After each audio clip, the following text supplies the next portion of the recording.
Hi, and welcome back to Musicians Edition Practice with me for alto saxophone. I'm your teacher, Risa, and today we're working in the Standard of Excellence, Book 3, and today we're on page 5. We're going to be reviewing the A minor, a key signature, and enharmonics. Okay, so just for a review, A minor has no sharps, no flats. Just like C major, it's A minor, it's its counterpart. Okay, now the enharmonics, that is when we have two notes that they sound the same, they share the same fingering, but they're written differently. So if you see here on the top, G sharp is the same thing as A flat. They have the same fingerings, they sound the same, they'll just be written differently. All right, let's go ahead and look at exercise number 15, chorale, for a band arrangement. You would be playing this with the band. And let's see, of course we're in A major, as it stated above. Tell me about our time signature. Common time, 4/4. Largo, so how fast is this? Slow. We're really going to be listening, okay? So this is kind of like a warm-up. We're going to be listening to our chords and our tuning here. Try to breathe only at the end of the phrases. So where is the end of the phrase? Well, most of the time the phrases end between 4, 6, and 8. Okay, so let's take a moment to see where the appropriate breath should be taken, and we're going to mark it in, okay? So on this first line, where do you think our first breath should come after? After the whole note, right? And sometimes the breaths should be taken before the end of the measures and stuff too. So where should our next breath be?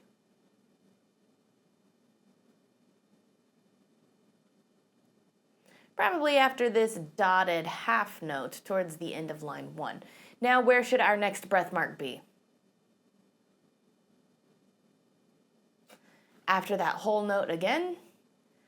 And then we don't have to worry about after the next whole note because it's the end of the piece, okay?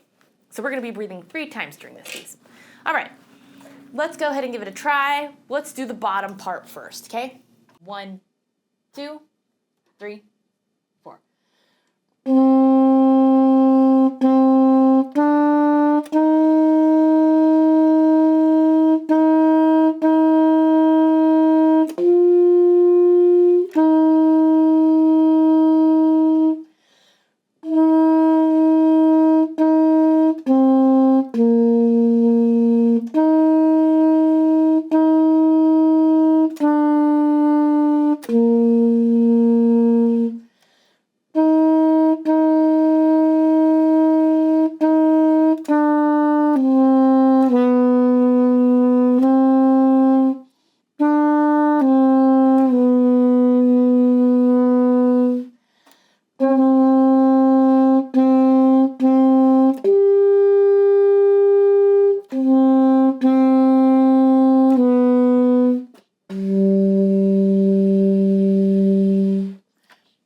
Excellent job. So, taking the breaths where they're marked, especially at a slower tempo, can be challenging, can't it? Yeah, so just have to make sure we plan for the appropriate amount of air. Make sure you're breathing in from the diaphragm. Okay, don't push out too much. Don't let air leak through the nose. Whatever, you want to be a little more conservative with air here. All right, let's do it again. This time, let's pay attention to our dynamics. What do we have? Mezzo piano, legato, so it's nice and together. Okay, and then towards the end there, we're gonna crescendo up to mezzo forte and then decrescendo pretty quickly to mezzo piano. All right, let's go ahead and do the bottom part one more time. Ready? 1, 2, 3, 4.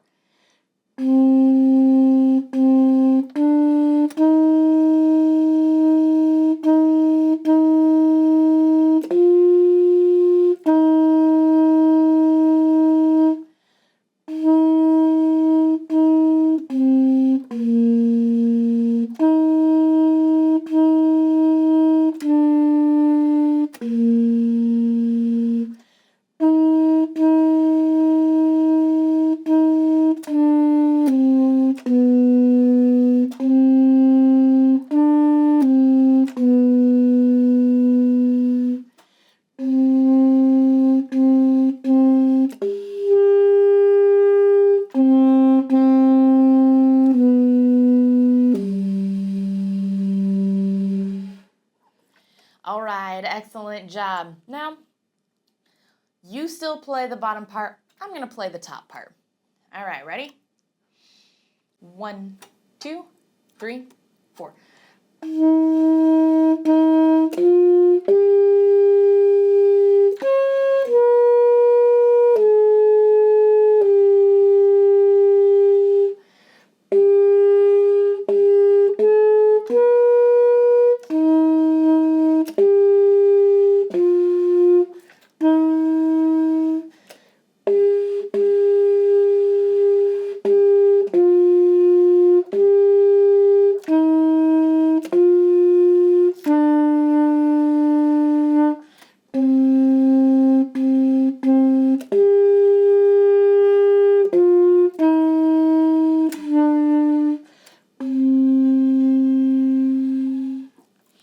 All right, excellent job. Now let's look at the top part, okay?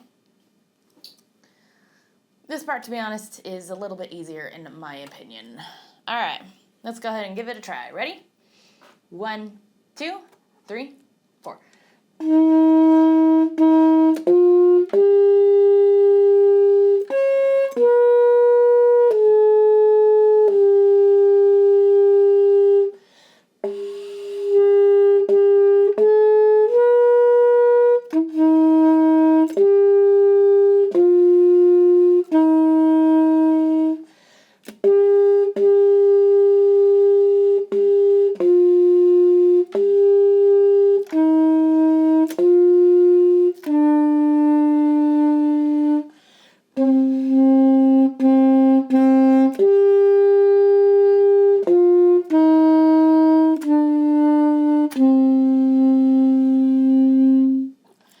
All right, excellent job.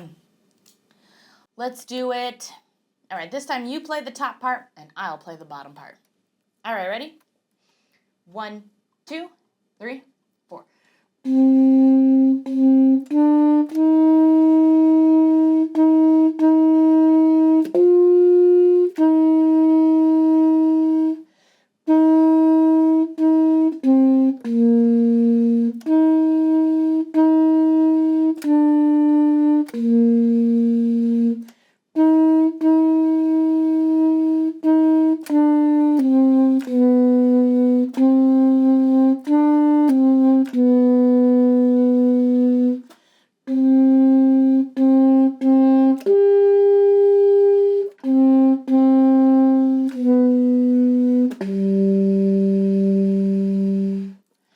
All right, excellent job. Let's go ahead and take a look at number 16, the A minor scale, okay? So the A minor scale has no sharps, no flats. Now, we have to remember that we, saxophonists, have to transpose. So if the director says concert C minor, we are going to be playing the A minor, okay? No, it's a pain in the butt. Comes with the territory, though. All right, so let's take a moment to look at our scales here. We have the natural minor, which means it's just the minor as is. We don't have any accidentals, nothing's raised, nothing's lower. It's just as is. The harmonic minor, we do raise the 7th, and it might sound a little, reminds me of Saudi Arabia, the desert, exotic kind of thing, you'll notice. The melodic minor, we now raise the 6th and the 7th to sharp, but coming back down. It's like the natural minor, okay? So let's go ahead and give this a try. For the chords, go ahead and play the top. I'll play the bottom. All right, ready? We are in 2/4. 1, 2, 1, 2.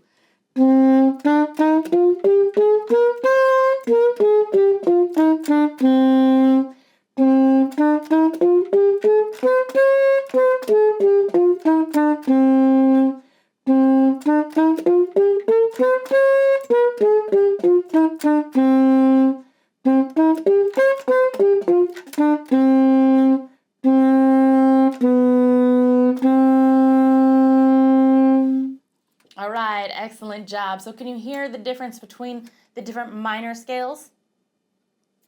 Harmonic sounds much different than natural. With the 6th and 7th raised in the melodic, it's not as intense as the harmonic, even with us going back down to naturals, coming back down, it felt a little better, didn't it? These are scales that would be wise to memorize, so make sure you go over them several times, at least know what they are. It really helps when you're playing improv or, you know, really anything. They're good to know. Scales, whether it's major, minor, harmonic, good to know them all. All right, let's go ahead and do it again. So you go ahead and play part 2, or the bottom part this time. All right, ready? 1, 2, 1, 2.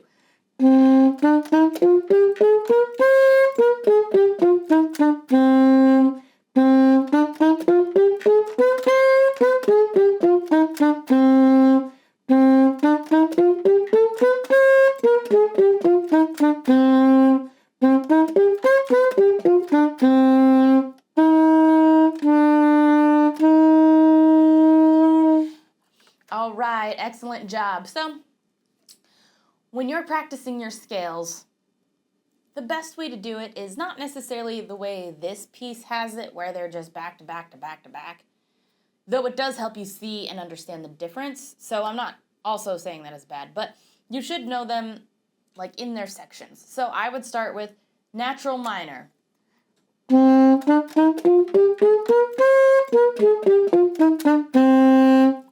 Call that done, that's natural minor, great. Then knowing harmonic minor.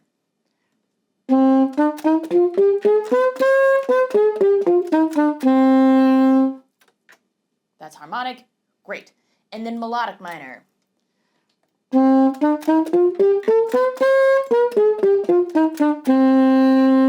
Like, work on them in sections so you know which one is which, okay? And then maybe play them all together, just, you know, it's good to see them like this so you know the difference. All right, moving on to exercise 17. I do not know how to say this name. Tumbalalatia. Okay, not important. It's a Jewish folk song, so if you know it, let me know. Okay, so we're going to be practicing a lot of triplets, but you can see that not all the triplets are complete. So how are we going to do this? Well, let's take a look, okay? We might want to get your pencils out for this. So take a look at the second triplet in the first measure, right? It's a complete triplet, triplet, right? So for these ones that are a quarter with the eighth, it's going to be triplet, triplet, triplet. The quarter is taking care of the triple. This eighth note is lit.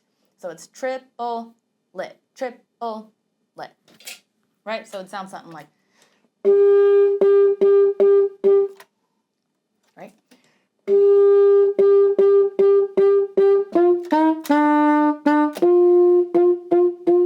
Right? So triplet, triplet, triplet. Okay, so it might be handy to write that in, like just the lit, triple, right? Whatever you need to do to kind of help with that. I know we don't really count them as 1, 2, 3, or even halves because triplets are divided into threes there, but just know, you know, it's still long, short, triplet, triplet, triplet, triplet, triplet, triplet, triplet, triplet, triplet, triplet, triplet, triplet, triplet, triplet, triplet. Okay? Also take note, we have a repeat. Where does that repeat? Oop, take us to? Takes us to the beginning. Okay, and then we have first and second ending, right? We don't have any accidentals or anything like that, so that makes it easy. We are into 4. This is like a moderate pace. And I think something that'll really help with us with this too is the metronome. With all the triplets and some of those notes remaining on the same note, it's easy to get lost. So let's do this one actually with the metronome. Make sure you're set to beat 2. Let's do this at 72. All right, ready? 1, 2, 1, 2.